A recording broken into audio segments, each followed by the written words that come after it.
Let your competitors do your video marketing homework for you. A lot of people think that if they started late in something, the best has already been taken. They think that if they were the last player in the market is basically spoken for. Nonsense.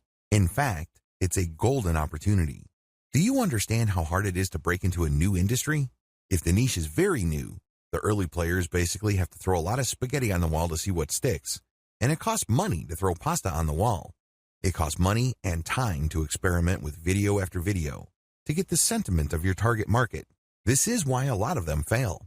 This is why a lot of the videos that you see, and I'm talking about the successful videos in your niche, tend to look alike or talk about the same set of topics. They've already done your homework for you. This is survivor bias. In other words, what you're seeing are the most successful models. You don't see the ones that have tried and failed. You don't see experiments that were discarded. All you see are the videos that made it. It's a free gift to you because you just need to build your video marketing business on the stuff that's already working. Reverse engineer. How do you reverse engineer your competitors' videos? In the discussion above, I gave you just an overview of how reverse engineering works. It really all boils down to getting your competitor to do your homework for you. It's all about taking full advantage of the survivor bias.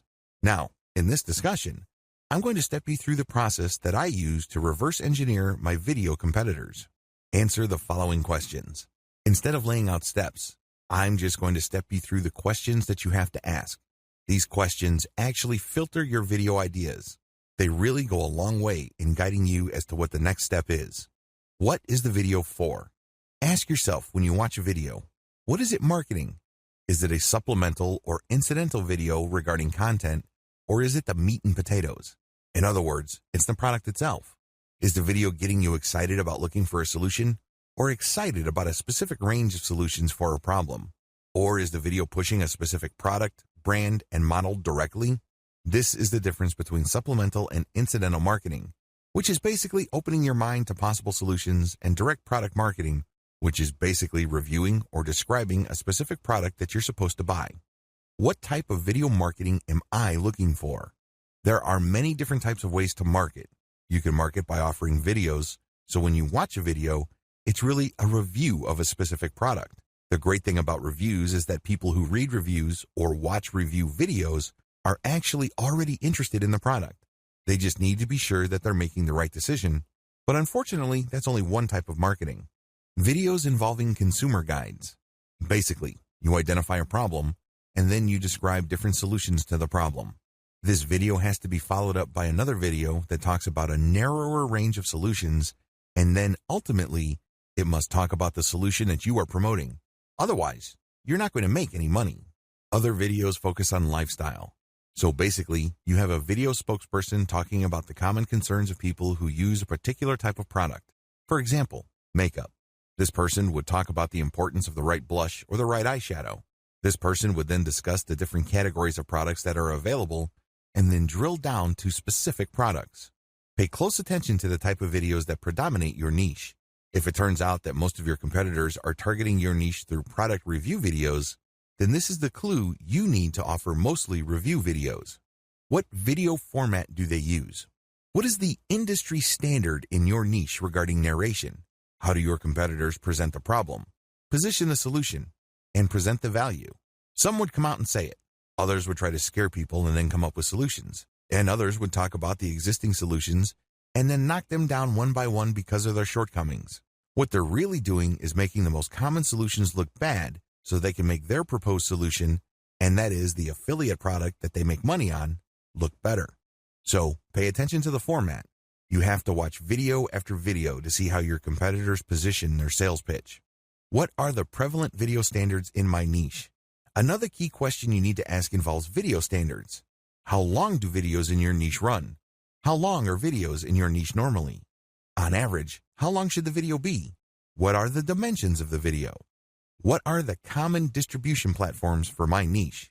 You can tell that some marketers are on many different social media platforms because they actually have graphics for Instagram, Twitter, or Facebook right on the video itself. This tells you that they can be found on all of those other platforms. Pay close attention to this. Remember, you're reverse engineering your competitors. You're going to get a head start by copying what kind of themes and topics they're talking about, as well as how they present the material, And you're also going to copy where they distribute the material. Come up with something better. Your job. Come up with something better. Now, here comes the hard part. I've stepped you through the easy part. I've stepped you through figuring out what your competitors are doing and basically copying and pasting their topics and themes, so you get a clearer idea of the standards that you're going to shoot for. So far, so good, right? Well, you cannot stop there. Why? If you did and you produced videos that are essentially just like theirs, I've got some bad news for you. Your target audience really has no business watching your videos. Absolutely none. Why? You are giving the same exact stuff that everybody else is giving out. Why should they go to you? This is why you need to come up with something better. This is crucial. This is what will make your video marketing campaign succeed or fail. Don't drop the ball with the following tips. Make it longer. One obvious way to deliver better value is to make your video longer. Now, there's a warning that comes with this. If you drag it out, you probably will run the risk of boring your viewer. A bored viewer is not a useful viewer. So if you're going to extend the length of your video, it better be packed with real content. The length must be due to the fact that you're adding more value. Load it with information.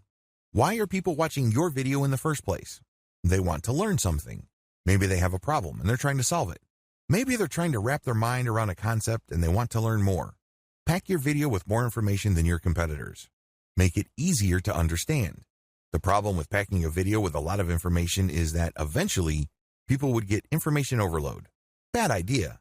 When you're packing information into a video, you can do it in a non-intimidating way.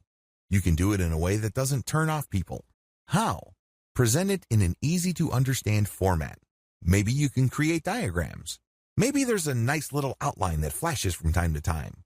Whatever the case may be, just because you put a lot of information in a video doesn't necessarily mean that it has to be boring or feel heavy. Instead, by placing the video properly and including a lot of graphic tools or even sound cues, you can make the video light and easy as well as a joy to view. It is possible. Make sure the information is up to date. One of the easiest ways you can blow your competitors away is just to offer updated information. A good example of this is SEO. People go to YouTube for SEO and they usually type in the year because the last time I checked, the SEO tips of 2010 are not going to help you that much in 2018, given the fact that Google's search engine ranking software evolves faster than the common virus. Make it clear to the potential viewer that you are offering the latest and greatest information regarding your niche. Make this apparent in the title of your video itself. Use better graphics. YouTube enables you to choose a graphic thumbnail for your video. Pick a graphic that will get clicks, but don't take this too far. Don't put scantily clad women when your video is actually about dog training. People are going to give you a lot of thumbs down, and your video might sink like a rock in the rankings because you tricked people. Still, find the most attention-grabbing graphic or screenshot from the video itself as your thumbnail. Offer better sound. I can't even begin to tell you how many otherwise high-value videos on YouTube completely drop the ball because their sound quality sucks. This happens a lot with marketing videos. I love watching these videos because I learn something new, but sometimes the sound is so horrible that I just have to close the video. They've lost a potential sale. They've lost a potential convert, and it's because they neglected something as basic as sound quality. Offer a better call to action. I can't even begin to tell you how many awesome videos there are on YouTube that really pack a lot of attention, connect with me emotionally, and really get me all excited about a solution to a problem that I have. However, the video ends without them telling me what to do. So here I am excited about possibly solving my problems using a certain technique or using a solution, but I'm not told of the product. I'm not told where to get it. I'm not told to click a link to buy it right here, right now. What do you think happens then? That's right. The person who made the video doesn't make a sale, even though I'm excited to buy whatever and put dollars in his or her hand. Ridiculous, right? Well, this is exactly the position you put yourself in if you don't use a great call to action. Similarly, there are a lot of great videos out there that do a really good job sharing information, opening people's minds, and shaping their opinion. But the call to action is so boring, so basic, and really so generic that you feel that it's just another sales pitch. You're all excited, and then your sense of urgency drops like a rock when you see, click the link at the description, or Google this website. Weak. You have to use a better call to action. You should speak in terms of benefits, and you should imply some sort of emotional payoff. Which would you rather click?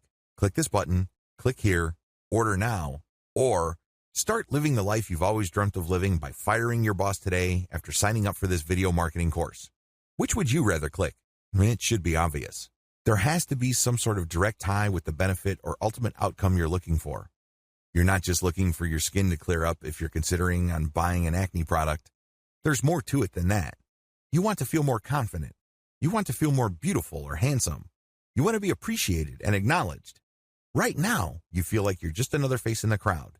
In fact, you may be such a pizza face that you're trying to hide yourself from the crowd. Your call to action must speak to that reality. Make your video look more professional or amateurish. Now, you're probably scratching your head with this tip. You can easily get why videos should look professional, but why amateurish? Well, it all depends on your niche. If your niche is all about patched together or impromptu grassroots solutions, then you need to steer clear of the slick, smooth corporate packaging. This is supposed to be handmade. This is supposed to be purely personal. So sometimes an amateurish video converts better because that's what your target audience members are looking for.